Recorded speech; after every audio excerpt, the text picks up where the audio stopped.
kita balik sebentar ke sistem kapitalis liberalisme yang tadi disebut oleh Buya Anwar Abbas, inilah yang kita dengung-dengungkan bahwa siapapun nanti tahun 2024 yang saat ini dietalasekan ada mungkin 10 calon gitu ya.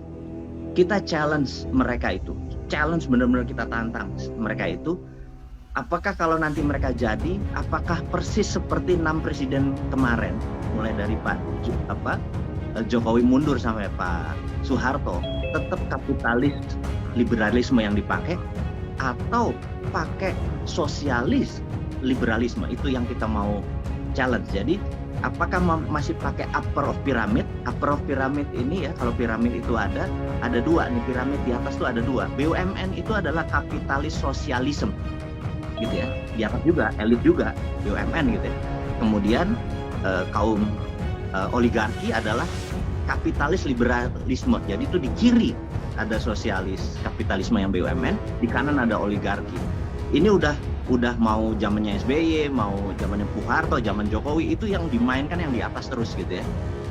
Pertanyaannya adalah kita challenge nih teman-teman yang di etalase politik 2024 yang saat ini menari, yang lagi nyari panggung gitu ya.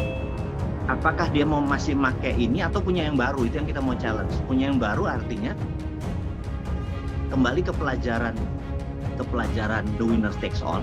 The Winner Takes All itu bukunya di awalnya tadi cerita tentang anak muda yang kaya lebih sedikit karena yang tua sudah lebih menang. Yang kedua seperti sistem dolarisasi tadi, di mana currency dolar asal dipakai dimanapun, sebuah keluarga yang di Basel itu mendapatkan benefit.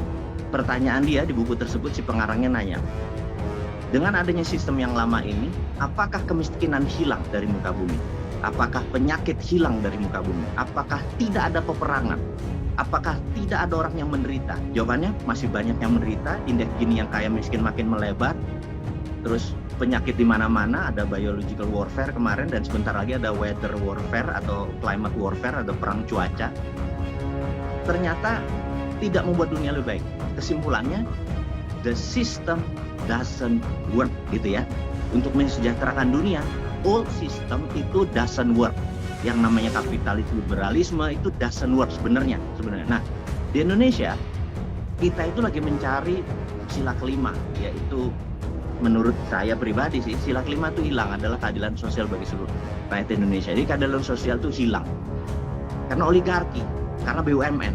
Bisa dibayangin kalau kita UKM mau buat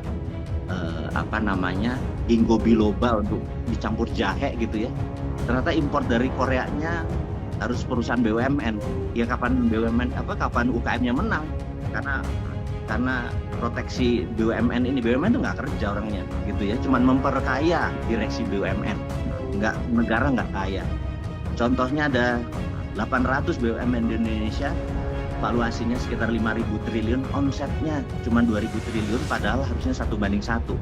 Di mana-mana kalau asetnya 5.000 triliun, ya omsetnya 5.000 triliun. Dan BUMN Indonesia ini dibandingkan dengan GE, dibandingkan dengan Alibaba, dibandingkan dengan Alphabet, Google, nggak ada 1/10-nya.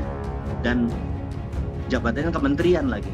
Jadi di sini kita mau mengingatkan bahwa kalau elitis kapitalis dan elitis sosialis ini tidak diubah, maka siapapun yang jadi nanti 2024, whoever, termasuk perpanjangan 3 kali masa jabatan, monggo saja, atau Gibran mau jadi juga monggo saja, atau Ganjar atau Anies, saya rasa tetap kapitalis liberalisme dan kapitalis sosialisme tetap pakai BUMN dan tetap pakai oligarki.